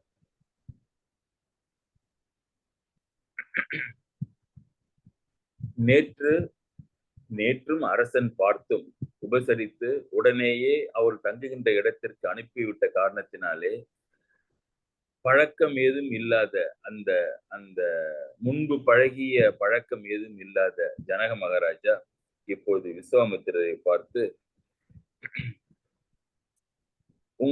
நீங்கள் வருவது எனக்கு பெரும் மகிழ்ச்சி அளிக்கின்றது. அது இல்லாமல் நீங்கள் மற்றும் ஒரு இருவர்களை அழைத்து வந்திருக்கின்றீர்களே, உங்களுடைய வருகையை பற்றியும் அவர்களை பற்றியும் எங்களுக்கு சொல்லுங்கள் என்று கேட்க, இருந்த குல குமரர்தமை இரு கண்ணால் முகத்தழகு பருக நோக்கி. இந்த ஜனகர் முதல்ல இந்த ரெண்டு பசங்களையும் பார்க்கிறாரு. இருந்த குல குமரர்தமை, அதற்கு முன்னாலே அவர்களுக்கு தக்க ஆசனங்கள் கொடுக்கப்பட்டு அமர்ந்திருக்கின்றார்கள். அதனால நிக்கல, ஞாபகம் வச்சுங்க. ஒண்ணும் சின்ன பசங்க அப்படிங்கறனால நிக்கல. அமருவதற்கு உரிய தகுதி அவர்களுடைய செய்கையினாலும் கற்ற கல்வியினாலும் பிறந்த குலத்தினாலும் இருக்கின்ற காரணத்தினாலே முனிவர்கள் அவர்களுக்கு தக்க ஆசனத்தை கொடுத்திருக்கின்றார்கள். அதனால அந்த வார்த்தையை போட்டார். இருந்த குல குமரர்தமை, தக்க இருக்கையிலே இருந்த அந்த சிறந்த குலத்திலே பிறந்த அந்த குமரர்கள் தம்மை இரு கண்ணான் முகத்தழகு பருக நோக்கி, அவர்களுடைய முகத்து அழகை பருக நோக்கி. முகத்து அழகை பருக நோக்கி அந்த ஜனகன் செய்தது சிறப்பு என்றால், இரு கண்ணான் முகத்தழகு பருக நோக்கினா அப்ப என்ன, ஒரு கண்ணாலே பார்ப்பாங்கல்ல, ஒரு கண்ணை மூடிட்டு ஒரு கண்ணால பார்ப்பாங்க இல்லையே, எல்லாருமே இரு கண்ணால் தானே பார்ப்பார்கள். எதனாலே இரு கண்ணால் முகத்தழகு பருக நோக்கி அப்படின்னா என்னப்பா, ஓகே இரு கண்ணாலதான் பாக்குறாங்க, இருந்தாலும் என்னுடைய ராமனை பார்த்து முடிப்பதற்கு, பார்த்து அந்த அழகை பருகுவதற்கு இரண்டு கண்ணு பத்தாது. அதனால என்ன பண்ணுவது, ரெண்டு கண்ணு தான் இருக்கு என்பதனாலே இரு கண்ணால் முகத்தழகு பருக நோக்கி அருந்தவனை அடி வணங்கி. அருந்தவன் இங்கே விஸ்வாமித்திரனை அடி வணங்கி. யாரு? ராஜா. அந்த காலத்துல முனிவர்களுக்கு இருக்கிற பெருமை பாருங்க, அரசர்கள் தான் அவர்களை வணங்கினார்கள். அருந்தவனை அடி வணங்கி. யார் இவர் உரைத்திடுமின் அடிகள் என்ன? இங்கு மிக அழகாக வந்து அமர்ந்திருக்கின்ற இந்த இருவர்கள் யார், என்ன இருவர், யார் இவர்? உரைத்திடுமின், தயவு செய்து எங்களுக்கு சொல்லுங்கள். உரைத்திடுமின் அடிகள் என்ன? பெரியோரே என்ன? விருந்தினர்கள் நின்னுடைய வேள்வி காணிய வந்தார், வில்லும் காண்பார் விருந்தகமை தயரதன் தன் புதல்வர் என அவர் தகமை பேசலுற்றான். அவருடைய பெருமையை பேச ஆரம்பிக்கின்றான் தசரதன். இந்த தசரதன் தன்னுடைய மாணவன் ராமனை பத்தி இப்ப வரப்போகின்ற சொல்றத பார்த்தா அது இலக்கணம், ஒருத்தரை பற்றி எப்படி நாம் சொல்ல வேண்டும் என்பதற்கு. யார் இவர் இந்த இருவர் என்று கேட்பதற்கு விருந்தினர்கள். ஒருத்த வார்த்தையில பதில் அப்படியே வந்து உழுது விஸ்வாமித்திரர் வார்த்தையிலிருந்து. விருந்தினர்கள். விருந்தினர்கள்னா என்ன? விருந்தினர்கள் என்றால் இங்கே உன்னுடைய உணவை பிச்சை எடுத்து உண்பதற்குரிய நான் மாதிரி, என்னை மாதிரி, முனிவன் மாதிரி யாசகம் கேட்டு உணவு கேட்க வந்திருக்கின்றவர்கள் அல்ல. இவர்கள் பெரிய அரச குமாரர்கள், உனக்கு விருந்தாக வந்திருக்கின்றார்கள். புதியவர்கள், ஆனால் தக்கவர்கள். விருந்தினர். உணவு உன்றுவிட்டு இங்கே ஒரு நாள் தங்கிட மாட்டாங்க. மாப்பிள்ளை முறுக்கு இங்கே சொல்றாரு, சீதை நீ இந்த பையனுக்கு கல்யாணம் பண்ணி வச்சிருந்தா இங்கே இருக்க மாட்டான். என்ன அங்கேயும் ஆண் வாரிசு இல்லாத குடும்பம் அது. அதனாலே இங்கே திருமணம் இவர்களுக்கு நீ செய்து வைத்து விட்டால் இங்கு இருந்து விடுவான் என்று நினைக்காதே. விருந்தினர்கள் என்ன வருவாங்க? விருந்தினர் வந்தால் ஒரு நாள் இருப்பார்கள், 2 நாள் இருப்பார்கள், பின்பு அவருடைய இடத்திற்கு சென்று விடுவார்கள் அல்லவா? அத்தகைய விருந்தினர்கள் இவர்கள், விசிட்டிங் பர்சன்ஸ். ஞாபகம் வச்சுங்க, விருந்தினர்கள். சரி, புரிஞ்சுக்கிட்டாரு. அதிலே ஜனகன் ஜனகன் கூறாமல் கூறியதையும் குறிப்பால் அறிகின்ற பெரும் ஞானி. 2வது பாயிண்ட் சொன்னாரு, நின்னுடைய வேள்வி காணிய வந்தார். என்னுடைய பெரிய வேள்வியை காப்பதற்கு வந்தார். காத்தான். அரக்கர்களையும் தாடகையும் கொன்று என்னுடைய வேள்வி இனிதாக நிறைவேற்றுவதற்கு உதவி செய்தான். அப்ப என்னுடைய வேள்வியை காட்டிலே காக்கின்ற திறமை உடையவர். அப்படி உனக்கு நீனும் அடிக்கடி வேள்விகள் செய்கின்றாய். இப்பொழுது வேள்வி ஒன்று செய்து கொண்டிருக்கின்றாய். அந்த வேள்வியை காப்பதற்கு உனக்கு தக்க வீரர்கள் இருக்கின்றார்கள். அதனாலே அந்த வேள்வியை காப்பதற்கு அவன் கடமையாக வரவில்லை, அந்த வேள்வியை கண்டு பயன்பெறுவதற்கு வந்தான். நின்னுடைய வேள்வி காணிய வந்தார், என்னுடைய வேள்வியை பார்ப்பதற்கு வந்தார். ராமனுக்கு வேள்விகள் என்பது புதிதாக இல்லை. தன்னுடைய அரண்மனையிலே தான் பிறப்பதற்கே அரசன் வேள்விதான் செய்தான். தசரத மகாராஜா எத்தனையோ வேள்விகள் செய்திருப்பார். வசிஷ்டர் எத்தனையோ வேள்விகளை செய்திருப்பார், அதையெல்லாம் கண்டிருப்பார். விஸ்வாமித்திரனுடைய வேள்வியை பார்த்திருக்கின்றார். அதனாலே இவ்வளவு பெரிய வேள்விகளை எல்லாம் நான் பார்த்திருக்கின்றனே, உன்னுடைய வேள்வி நீ செய்கின்ற முறையும் சிறப்பும் எப்படி இருக்கின்றதுன்னு ஜட்ஜ் பண்றது வந்திருக்கிறான். உன்னுடைய வேள்வி காணிய வந்தார் விருந்தினர்கள், என்னுடைய வேள்வி காணிய வந்தார், வில்லும் காண்பார். அப்படியே நீ ஒரு சிவதனுசுன்னு ஒரு வில்லு வைத்திருக்கின்றாய் அல்லவா? சீதைக்கு அந்த வில்லை வளைப்பவர்களுக்கு சீதையை கொடுக்கலாம் என்று நீ சபதம் செய்து வைத்திருக்கின்றாயே, அந்த வில்லையும் அப்படியே ஒரு எட்டி ஒரு பார்வை பார்த்து, ஒரு கை பார்த்துடலான்னு சொல்றாங்கல்ல, ஒரு கை பார்த்துடலாம், ஒரு சேலஞ்சு, அதுதான் சொல்றாரு. அந்த கைங்கிற வார்த்தை இல்லை, ஆனால் குறிப்பினாலே அந்த வில்லையும் ஒரு கை பார்ப்பதற்கு இருக்கின்றார்கள். ஆனால் வெளியில வார்த்தை பாருங்க, வில்லும் காண்பார். நீ வெளியில இப்ப இந்த வில்லு எடுத்து வச்சிருந்தீங்கன்னா அந்த வில்லையும் அவர்கள் பார்ப்பார்கள். விருந்தினர்கள் என்னுடைய வேள்வி காணிய வந்தார், வில்லும் காண்பார். பெருந்தகமை தயரதன் புதல்வர். பெரிய சிறப்புகளை உடைய அயோத்திய சக்கரவர்த்தி ஆகிய தசரதனுடைய புதல்வர் என அவர் தகமை பேச விட்டான். இப்படிதான் அவருடைய புகழை பேச போறாங்க. இந்த பாட்டுல இருந்து ஆரம்பிக்கின்றது. இந்த பாட்டுல தசரதனுக்கு ஒரு கருத்து சொல்லி ஆக வேண்டும். ராமன் வில்லை வளைத்து சீதையை மனம் முடிப்பதற்காக நான் அவனை இங்கு அழைத்து வந்திருக்கின்றேன். இந்த ராமனுக்கு உன்னுடைய பெண்ணை நீ கொடு, அதற்குரிய செயல்களை செய் என்று எங்கேயுமே சொல்லாமல் அந்த கருத்தை எப்படி சொல்கின்றார் பாருங்கள்.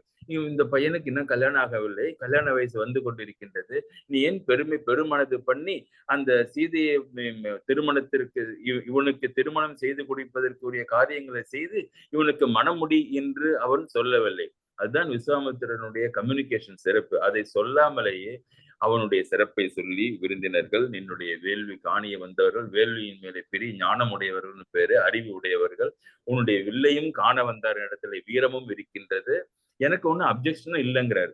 உன்னோட அந்த வில்லை கண்டு ஒரு கை பார்த்து, வில்லை பார்த்து கண்ணால் பார்த்து அதையும் ஒரு கை பார்த்து உடைத்து எறிந்து விட்டால் திருமணம் நடந்தால் எனக்கும் சம்மதமே என்கின்ற முறையிலே வில்லையும் காண்பார். தயரதனுடைய இப்படி மூன்றையும் இந்த செயலை செய்தவன் யார் என்று உனக்கு சந்தேகம் வந்துவிட்டால், முன்பின் தெரியாத ஒருவனுக்கு சீதையை இவன் உடைத்தான் என்ற காரணத்திற்காக கொடுத்து விடுவது என்று நீ தயங்கினால் தயங்காதே, பெருந்தகமை தயரதன் புதல்வர் என்ற சொல்லி ஆரம்பிக்கின்றார். அவர் தகமை பேசலுற்றான் என்று ஒரு ஒரு ஒரு brief introduction-உடன் a long introduction started by Viswamitra introducing Ramar to the Dasarathan and to the crowd in the சபை. எப்படி அந்த ஆசிரியன் பெரும் கர்வத்துடனும் மகிழ்ச்சியுடனும் தன்னுடைய மாணவனை பற்றி சொல்ல இருக்கின்றான் என்பதை வருகின்ற நாட்களிலே நாம் சிந்திப்போம் என்று சொல்லி, இத்துடன் இன்றைய நிகழ்ச்சியை சிந்தனையை பூர்த்தி செய்து கம்பனும் கண்ணதாசனுக்கும் என்று நம்முடைய டாக்டர் அவர்கள் உதவியுடன் இருக்கின்ற அந்த கடைசி பகுதிக்கு வருவோம். வணக்கம் டாக்டர் அவர்களே. நன்றி சார். இந்த கம்பராமாயணம் என்பது வெறும் கம்பனின் ராமாயண கதைகள் மட்டுமல்ல. அந்த கம்பனுடைய கவிதைகளில் இல்லாத விடயங்களே இல்லை. பொருள்கள், கருத்துக்கள், கற்பனைகள், ஒரு அரசன் எவ்வாறு இருக்க வேண்டும், மந்திரிகள் எவ்வாறு இருக்க வேண்டும், ஒவ்வொருவரும் எவ்வாறு பழக வேண்டும், பேச வேண்டும் என்றெல்லாம் அவர் கவிதைகள் மூலமாக கம்பராமாயணத்தில் கூறியிருக்கிறார். அதை நமது கவியரசர் கண்ணதாசன் அவர்கள் நமது திரையுலக பாடல்களில் அந்தந்த கதைகள் சந்தர்ப்பங்களுக்கு ஏற்றால் போல் கம்பனின் கவிதை வார்த்தைகளை வெகு சிறப்பாக கையாண்டிருக்கிறார். அயோத்தி மக்கள் எவ்வாறு இருந்தார்கள் என்பதை கம்பன் வெகு அழகாக எழுதியிருப்பதை நமது செல்வநாயகம் ஐயா அவர்கள் கம்பனுடைய கவிதையை இப்பொழுது நமக்கு விவரிக்க இருக்கிறார். அவர் விவரித்த பிறகு நமக்கு கண்ணதாசன் அதை எவ்வாறு எடுத்திருக்கிறார் என்பதை நாம் சொல்லும் போது சரியாக இருக்கும். நன்றி ஐயா அவர்களை நான் தயவு செய்து அதை கூறுமாறு கேட்டுக்கொள்கிறேன். நன்றி. முதலிலே பாலகாண்டத்திலே ஆற்றுப்படலம் பார்த்திருக்கிறோம், நாட்டுப்படலம் பார்த்திருக்கிறோம், நகர்ப்படலம் என்று ஒன்றிருக்கின்றது. நகர்ப்படலம் என்றால் அந்த நகரத்திலே, அயோத்தி நகரத்திலே மக்கள் எப்படி வாழ்கின்றார்கள், நகரம் எப்படி இருக்கின்றது, அதனுடைய சிறப்புகள் என்ன என்று சொல்கின்ற என்ற பாடல்களை கொண்ட பகுதி நகரப்படலம்.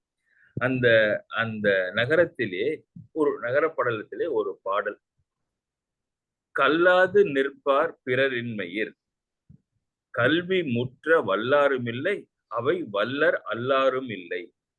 கல்லாது நிற்பர் பிறர் இன்மையர். அப்படியே அந்த வார்த்தை பார்த்தீங்கன்னா கண்ணு முன்னால் நிக்கிற மாதிரி. அதாவது ஏன்டா படிக்காம இப்படி நிக்கிறியே, ஊரை சுத்திக்கிட்டு இருக்கிறேன்னு நம்ம சொல்றோம்ல, கிராமத்துல எல்லாம் பாக்குறோம்ல. நிறைய பேர் வந்து இப்ப பள்ளிக்கூடத்துக்கு போகாம, பள்ளிக்கூடத்துக்கு சென்றாலும் படிக்காம விளையாண்டு கொண்டு வெறுமனே பொழுதை போக்கி கொண்டு இருக்கின்றார்கள் அல்லவா. அந்த மாதிரி கல்லாது நிற்பர், படிக்காமல் வெட்டியாக பொழுதை போக்கி கொண்டு நிற்கின்றவர்கள் கல்லாது நிற்பார் பிறர் இன்மையர். இந்த மாதிரி நிற்பவர்கள் யாரும் இல்லாத காரணத்தினாலே கல்வி முற்ற வல்லாரும் இல்லை, அவை வல்லர் அல்லாரும் இல்லை. யாராவது ஒருத்தவங்கள இப்படி யாராவது ஒருத்தவங்க 2 பேர் படிக்காம நின்றுட்டு இருந்தான்னா, வெட்டியா நின்றுட்டு இருந்தான்னா, அவனை பார்த்து நம்ம சொல்லலாம், அங்க அவரை பாருங்க, அவ்வளவு படிச்சிருக்காரு அவரு, நீங்க படிக்காம இருக்கீங்களேன்னு சொல்லலாம்ல. இங்க அது மாதிரி படிக்காமல் நிற்கின்ற ஆட்களே யாரும் இல்லாத காரணத்தினாலே கல்வி முற்ற வல்லாரும் இல்லை, முற்ற படித்தவர்கள் என்று சொல்வதற்குன்னு தனியா ஒரு கூட்டம் கிடையாது.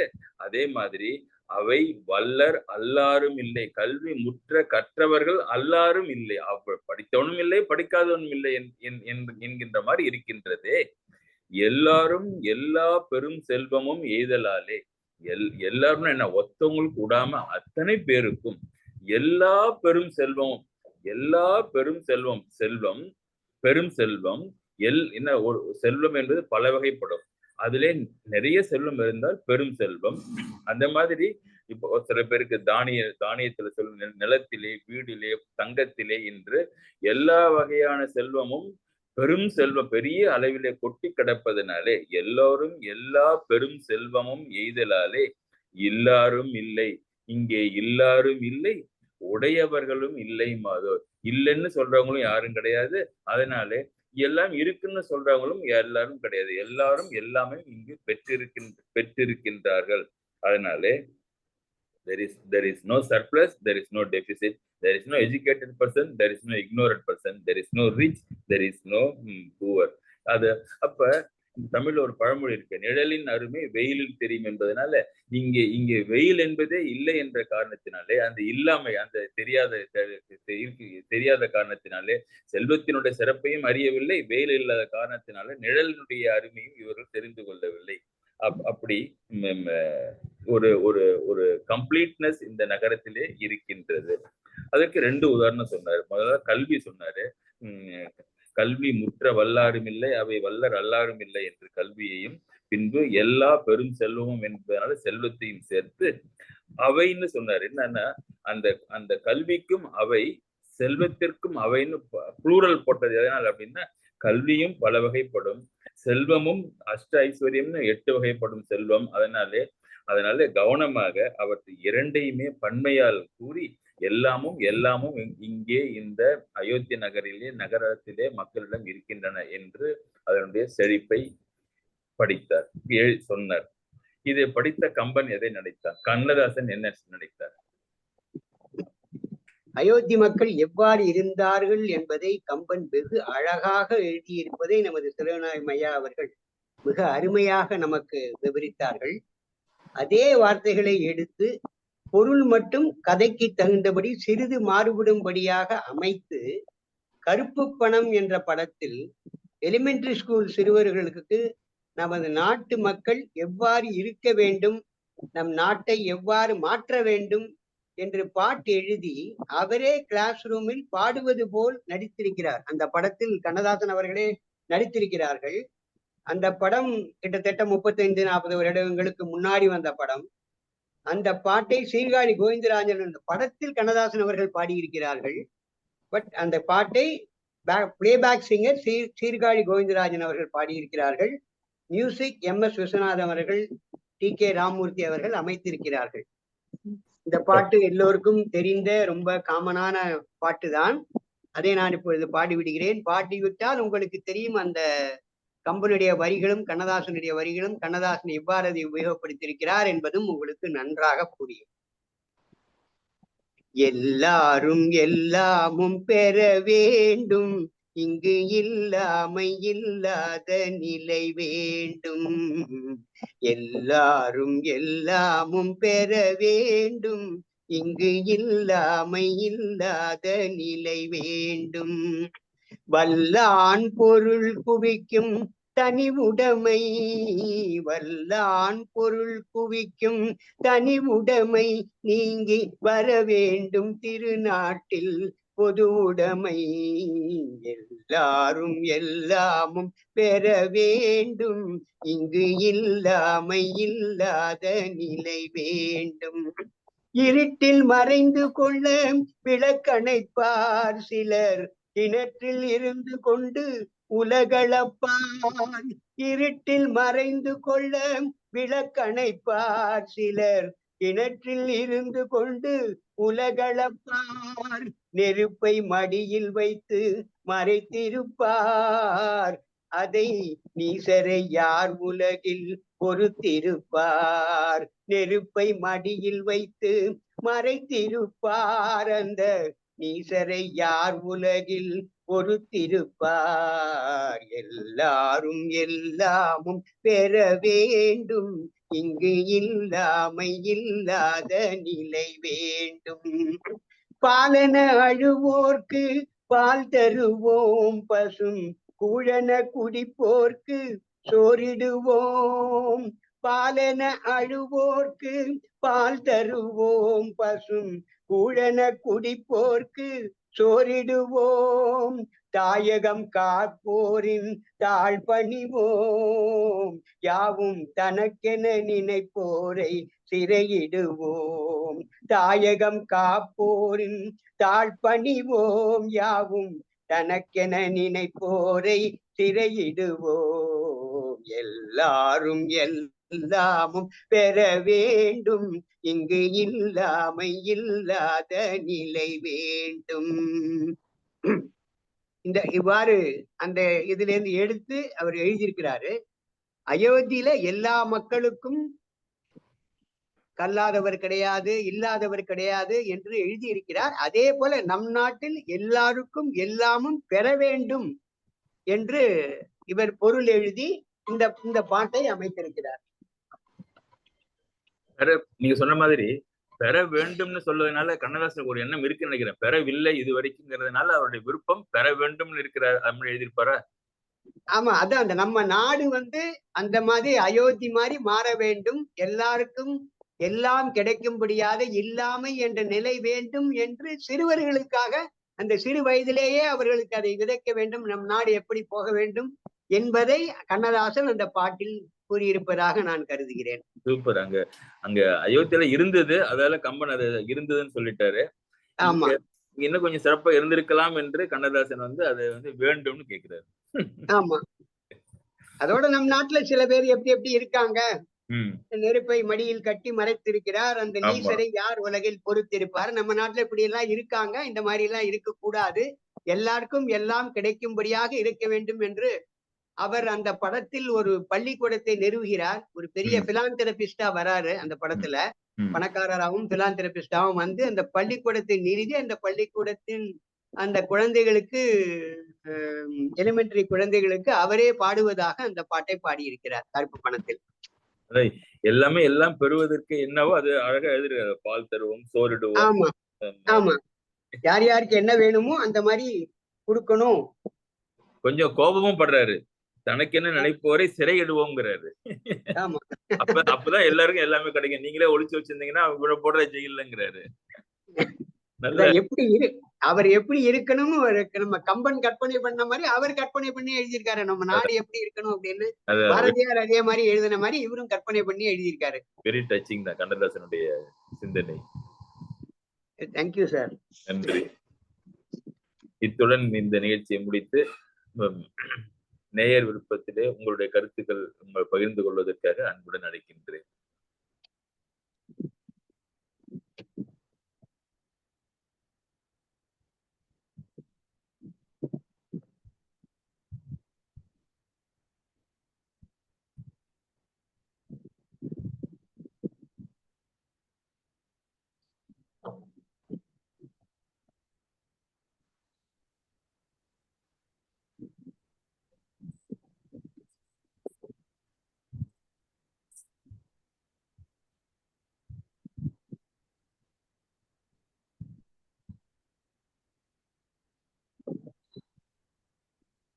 நன்றி செல்வம். வணக்கம். வணக்கம். வணக்கம் சார். அருமை பாட்டு. நல்ல இந்த கண்ணதாசனும் கம்பனுமும் ரொம்ப அருமையா இருந்தது. நன்றி நன்றி நன்றி நன்றி. ரொம்ப அருமை சார். தேங்க்யூ குமார். கண்ணதாசன் பாட்டுலாம் நீங்களும் எடுத்து விடுங்க, கலந்துக்குங்க. ட்ரை பண்றேன் சார். ஆனா நீங்க பாட்டும் அழகா பாடிட்டீங்க. சீர்காழியோட அந்த பாட்டு அது ஃபேமஸ் பாட்டு தான். அது அரியடி பாப்புலர் சாங் தான். ஆமா, பாட்டு நல்லா பாடுற. அது ஒரு நல்ல கான்டெக்ஸ்ட் விளக்கம். எனக்கு தெரியாது கண்ணதாசன் அதுல நடிச்சிருக்காருன்னு. சார் சொல்லுது எனக்கு அந்த தெரியும். கண்ணதாசன் அந்த ஸ்கூல்ல வந்து நடிக்கிறாருங்கிறது. ஆமா, அந்த படத்துல பாடினதே கண்ணதாசன் தான். அந்த பாட்டை அந்த படத்தை அவர் தான் தயாரிச்சார், ப்ரொடியூசர். ஆமா ஆமா, கரெக்ட். அவர் தான் ப்ரொடியூசர். அவர் தான், அந்த கண்ணதாசன் தான் அந்த படத்தையே எடுத்தார். கருப்பு பணம் படம் வந்து கண்ணதாசன் தான் எடுத்தார். ஆமா, கண்ணதாசன் எடுத்து KR விஜயா, பாலாஜி இவங்க எல்லாம் நடிச்சிருக்காங்க. ஆமா, அதுல கருப்பு பணத்தை எப்படி பதுக்குறாங்க, எப்படி பிடிக்கிறாங்க, அந்த மாதிரி எல்லாம் அந்த கதை போகுது. இதுல வந்து பெரிய பிலாந்தெரபிஸ்டா அவர் வந்து நிறைய பேருக்கு ஹெல்ப் பண்றாரு. படிக்கிறவங்களுக்கு எப்படி ஹெல்ப் பண்றாரு, கருப்பு பணம் முழுவதும் எப்படி தடுக்கிறாரு, அந்த மாதிரி இந்த படத்தை கொண்டு போறாங்க. ஆமா, கொண்டு போறாங்க. இதுல முதல் பாட்டு இந்த கருப்பு பணம் படத்துல இந்த பாட்டு தான். இத அவர் கண்ணதாசனே தான் பாடுறாரு. கிளாஸ்ல, ஒரு சின்ன கிளாஸ்ல பாடுறாரு, எலிமெண்டரி ஸ்கூல் கிளாஸ்ல. ஆமா, அருமை சார்.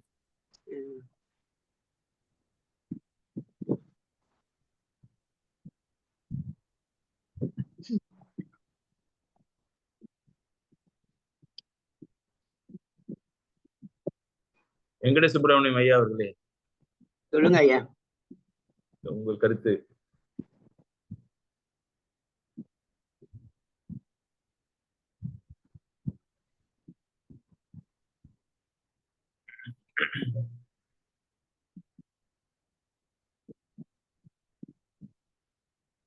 இன்னைக்கு ஃபீட்பேக் அவ்வளவுதான் நினைக்கிறேன். என்ன சார் ஐயா? இன்னைக்கு ஃபீட்பேக் அவ்வளவுதான். நீங்க பேச இருக்கிறீர்களா இல்ல முடிச்சிடலாமா?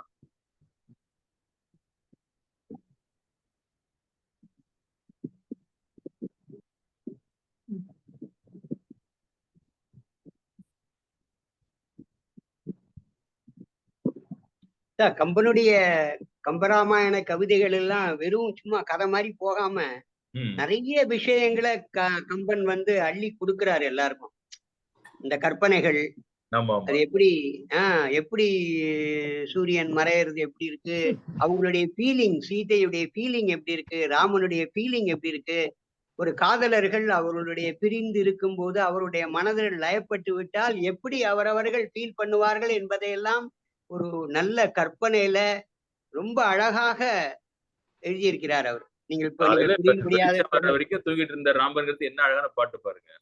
அதான் நம்ம லேட்டா படுத்தோம்னா காலையில சூரிய வெளிச்சம் வந்த பிறகும் எழும்பு எழுந்திருப்போம் அப்படிங்கிறதையும் கம்பர் அதுல கொண்டு வந்துட்டாரு. அதான் அதான் சொல்லாடி விட்டு நீங்க இதெல்லாம் துயராடியில கிடக்குறியாப்பா நீங்க கேக்குறாரு.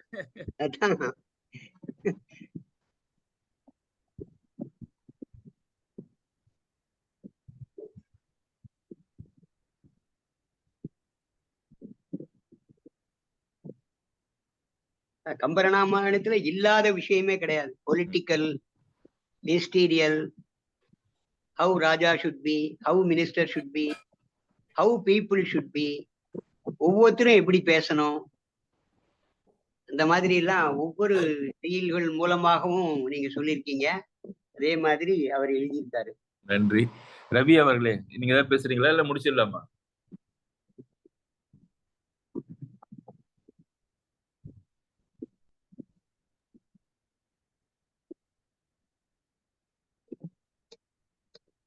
இப்ப முடிச்சிடலாம் டாக்டர். வேற யாரும்? Yes sir. Yes sir. Okay okay. Thank you sir. Thank you sir. Thank you sir. அனைவருக்கும் வருகை தந்து பார்ட்டிசிபேட் செய்த அனைவருக்கும் நன்றி பாராட்டி தொடர்ந்து நம்முடைய சிந்தனையை செய்வோம். அடுத்த ஞாயிற்றுக்கிழமை நம்முடைய சாய்ராம் அவர்கள் மாதம் ஒரு நதி என்ற முறையிலே சிந்து நதியை பற்றி சிந்திக்க உள்ளார் என்று சொல்லி விடைபெறுகின்றேன். நன்றி, வணக்கம்.